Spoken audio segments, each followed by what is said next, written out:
तो आज हम एक बहुत जानी पहचानी पुरानी कहानी की दुनिया में उतर रहे हैं। पंचतंत्र से चतुर बंदर और धोखेबाज मगरमच्छ। हाँ, ये तो बहुत मशहूर है। बिल्कुल, हमारे पास इसके कुछ अंश हैं और हम जरा मिलकर देखेंगे कि ये दोस्ती, धोखे और समझदारी पर ये जो सदियों पुरानी कहानी है, ये आज भी क्या सिखा सकती है। सही बात है। मतलब इसका मकसद क्या है? किरदारों को समझना। हाँ, किरदारों को समझना, उनके जो फैसले हैं, उनके पीछे क्या वजह रही और जो सबक छुपे हैं इसमें, उनको थोड़ा उजागर करना। अच्छा। तो कहानी में देखिए दो मुख्य किरदार हैं। एक तो चिंटू। हाँ, बंदर। हाँ, बड़ा होशियार बंदर है, नदी किनारे जामुन के पेड़ पर रहता है। और दूसरा है भोलू, वो मगरमच्छ। जी, मगरमच्छ। अब ये ऊपर से तो लगता है बड़ा सीधा साधा, पर मन में लालच है, चालाकी है। हाँ, नाम भोलू है पर है नहीं भोला। हाँ, कह सकते हैं। तो कहानी शुरू होती है, एक घना जंगल है, उसमें एक चौड़ी नदी बह रही है और किनारे पर एक पेड़ है, जामुनों से लदा हुआ। वाह, वो रसीले काले बैगनी जामुन। बिल्कुल। चिंटू वहीं रहता है, आराम से मीठे जामुन खाता है और शायद सोचता होगा कि भाई जिंदगी तो बढ़िया है, सरल है। हाँ, और यही भोलू की नजर उस पर पड़ती है। कहानी यही बताती है कि भोलू नदी में तैरते हुए देखता है चिंटू को रोज, मजे से जामुन खाते हुए। हाँ, मजे से। और उसके मन में ना उन मीठे जामुनों के लिए लालच जगता है। और ये लालच ही है, मतलब पूरी कहानी का बेस है। बिल्कुल। और फिर एक दिन हिम्मत करके भोलू आवाज लगाता है चिंटू को। अच्छा, सीधे जामुन मांगता है? नहीं, सीधे नहीं। चालाकी देखिए, वो एक सौदा पेश करता है, दोस्ती का सौदा। ओहो। कहता है चिंटू भाई, तुम मुझे ये टेस्टी जामुन दो और बदले में मैं तुम्हें अपनी पीठ पर बिठाकर नदी के पार ले चलूंगा। जहां तुमने पहले कभी नहीं देखा होगा। हाँ, बिल्कुल। अब ये ऑफर सुनने में तो बड़ा अच्छा लगता है ना, खासकर उसके लिए जो एक ही पेड़ पर रहता हो। सही बात है, नई जगह देखने को मिलेगी। लेकिन यहीं चिंटू की समझदारी काम आती है। कहानी कहती है कि उसे भोलू की बातों में कुछ खटका। हाँ, उसे लगा कि ये दोस्ती का ऑफर उतना सीधा नहीं है जितना दिख रहा है, कुछ तो गड़बड़ है। हाँ, शक हुआ उसे, लेकिन उसने एकदम से मना नहीं किया।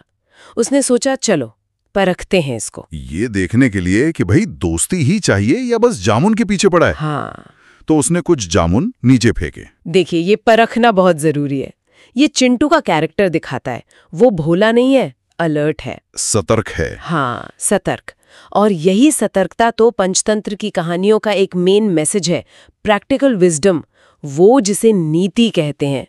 दुनिया में बस सीधे सीधे भरोसा करने से ज्यादा सावधानी और परख जरूरी है। और भोलू ने वही किया जो उम्मीद थी, जामुन खाए, खूब तारीफ की। अरे वाह, ऐसे मीठे फल तो कभी खाए ही नहीं। हाँ, बिल्कुल यही। और बस यहीं से उनकी जो सो कॉल्ड दोस्ती थी वो शुरू हो गई।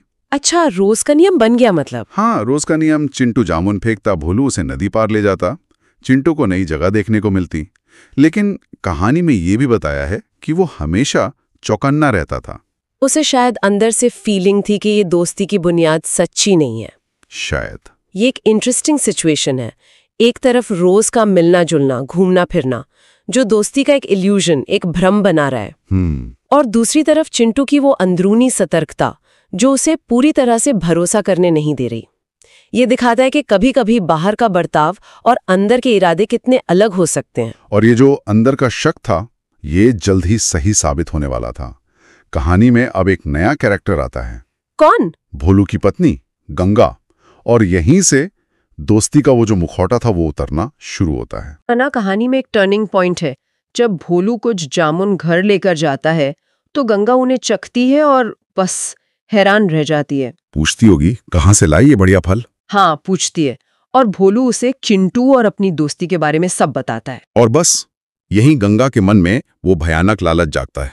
क्या सोचती है वो? वो सोचती है कि भाई अगर फल इतने मीठे हैं तो जो बंदर रोज ये फल खाता है उसका दिल कितना स्वादिष्ट होगा। अरे बाप रे, ये क्या सोच है, बहुत ही अजीब और क्रूर है ना। वो भोलू पे प्रेशर डालती है कि जाओ चिंटू को मारो और उसका दिल ले आओ।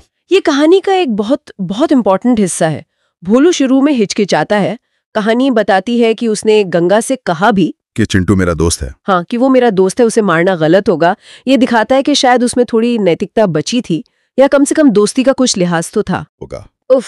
और आखिर में दोस्ती पर पत्नी की इच्छा और शायद उसके खुद के मन में भी जो लालच छिपा था, वो हावी हो जाता है। हाँ, वो हावी हो जाता है और भोलू इस भयानक काम के लिए राजी हो जाता है। यहाँ हम देख सकते हैं कि कैसे बाहरी दबाव, खासकर करीबी रिश्तों से आने वाला दबाव, किसी इंसान के नैतिक फैसलों को कैसे बदल सकता है। भोलू का ये जो कन्फ्लिक्ट है, दोस्ती बनाम पत्नी की मांग, ये दिखाता है कि कैसे लालच और इमोशनल प्रेशर सही और गलत के बीच की लाइन को धुंधला कर सकते हैं। पंचतंत्र अक्सर ऐसे ही जानवरों के किरदारों से इंसानी कमजोरियों और सामाजिक दबावों को दिखाता है। इसके बाद फिर साजिश बुनी जाती है।